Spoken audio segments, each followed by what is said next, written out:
मेरे प्यारे बच्चे, कैसे हो तुम?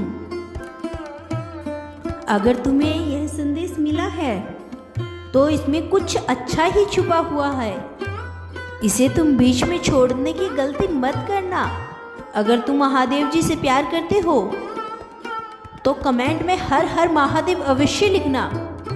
मेरे प्यारे बच्चे, ईश्वर ने दो व्यक्ति एक जैसे नहीं बनाए, अतः किसी की भी नकल कभी नहीं करनी चाहिए। ईश्वर ने जैसा बनाया है वैसे ही बड़े बनो, उसी से अच्छे बनकर दिखाओ।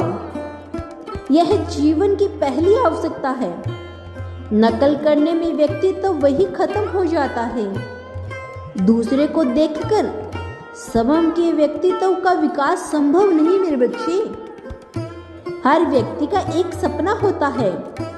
आज की शिक्षा अपना सपना देखना नहीं सिखाती। शिक्षा का लक्ष्य मात्र डिग्री प्राप्त करना नहीं है, नौकरी पाना जाना भी नहीं होना चाहिए। किसी के 85% अंक आए तो मुझे 90% प्राप्त होने चाहिए। इन सब अंकों का लक्ष्य एक ही बनकर रह गया है कि अच्छी नौकरी चाहिए। पढ़ाई को मात्र करियर से जोड़ दिया, पैकेज से जोड़ दिया। घर अच्छा चलेगा, परिवार अच्छा चलेगा, सुविधा मिलेगी। डॉक्टर, वकील या जो भी प्रोफेशनल्स हैं, वे जब घर आते हैं तो पत्नी बच्चों अथवा माता पिता से डॉक्टर, वकील या प्रोफेशनल्स की तरह बात करता है। पति पिता बेटा खो गया है। रिश्तों की गरिमा, व्यवहार में मर्यादा और अपनेपन का भाव समाप्त हो चला है। क्या उसे ही व्यक्तित्व निर्माण कहेंगे? करियर की परिभाषा आज खुद को पेट भरने की है। जितने पढ़े लिखे लोग मिलेंगे सब अपनी ही चिंता में व्यस्त मिलेंगे। उनको तो यह भी नहीं पता कि पड़ोस में कौन रहता है। इस पढ़ाई की यह बड़ी कमजोरी है। यह शरीर में प्रांगत करती है, बुद्धि को विकसित करती है, लेकिन मन की बात नहीं करती। आत्मा तो जानती ही नहीं है। किसी पाठ्यक्रम में, किस किताब में भी इसकी चर्चा है कि नहीं? मेरे प्यारे बच्चे, हमारे जीवन शरीर और बुद्धि से नहीं चलता। ये मेरे जीने के साधन है। मैं शरीर और बुद्धि नहीं हूँ। तथ्य यह है कि भीतर का शरीर अलग, बाहर का जीवन अलग है मेरे बच्चे। इस स्वरूप का भी आलंकन करना चाहिए कि मैं भीतर में क्या हूँ और बाहर क्या हूँ, एक ही हूँ क्या? तब यह समझ में आएगा कि मैं शरीर नहीं हूँ।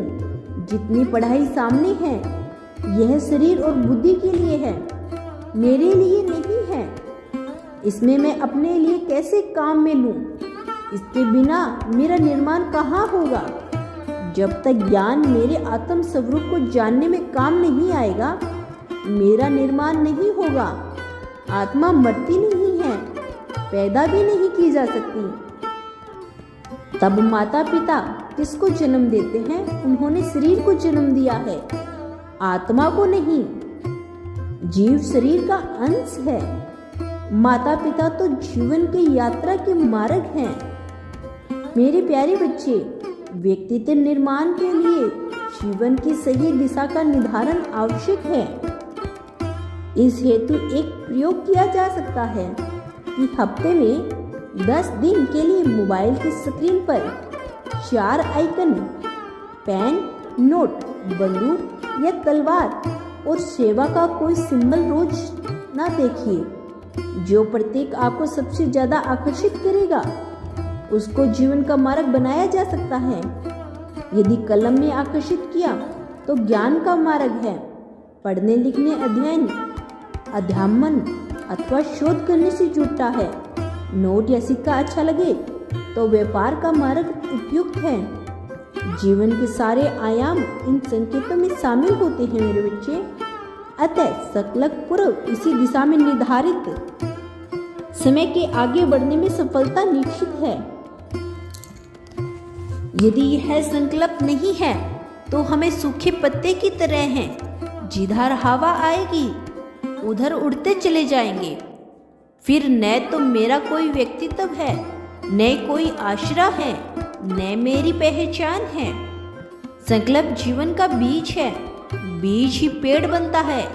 यदि संकल्प नहीं तो मैं पेड़ नहीं बन सकता। बीज के पास एक तो वही विकल्प है, पेड़ बन जाओ अथवा खत्म हो जाओ। इसके अलावा बीज की कोई अन्य संभावनाएं नहीं है। चाहे इसे फ्रिज में रखो अथवा कोल्ड स्टोरेज में रखो, वह 6-7 महीने, साल, 2 साल में समाप्त हो जाएगा। बिना पेड़ बने बीज ज़्यादा दिन तक सुरक्षित नहीं है। यदि जिंदगी में बड़ा बनना है तो पेड़ बनना है, समाज को फल देने हैं, छाया देनी है, पक्षियों की नीड़ की जगह देनी है, तो संकल्प करना पड़ेगा पेड़ बनने का। जब वह बीज जमीन में गड़ जाएगा तभी वृक्ष बनेगा। यह जिंदगी की सफलता का एकमात्र सूत्र है। इसमें कोई शॉर्टकट नहीं है। बीज के पेड़ बनने का प्रकृति का नियम है। किसी माँ को देखो तो सब समझ में आ जाएगा कि वह अपने चारों ओरों के लिए जीती है। पूरा घर उसी के चारों ओर घूमता दिखाई देगा।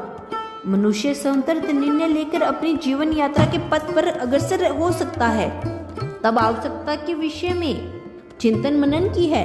जिंदगी को कैसे रूपांतरित करें, खुद के लिए, करियर के लिए या पैकेज के लिए जिए अथवा वृक्ष के समान सबके लिए जिए। कितना गहरा मर्म है इसमें। निश्चित रूप से मुझे अपने लिए ही जीना है। मेरे प्यारे बच्चे, अगर तुम्हें मेरी वीडियो पसंद आई है तो चैनल को सब्सक्राइब अवश्य कर लें। यदि तुम कल भी मेरा संदेश सुनना चाहते हो तो कमेंट बॉक्स में यस, ओम नमः शिवाय। तुम्हारा कल्याण हो मेरे बच्चे।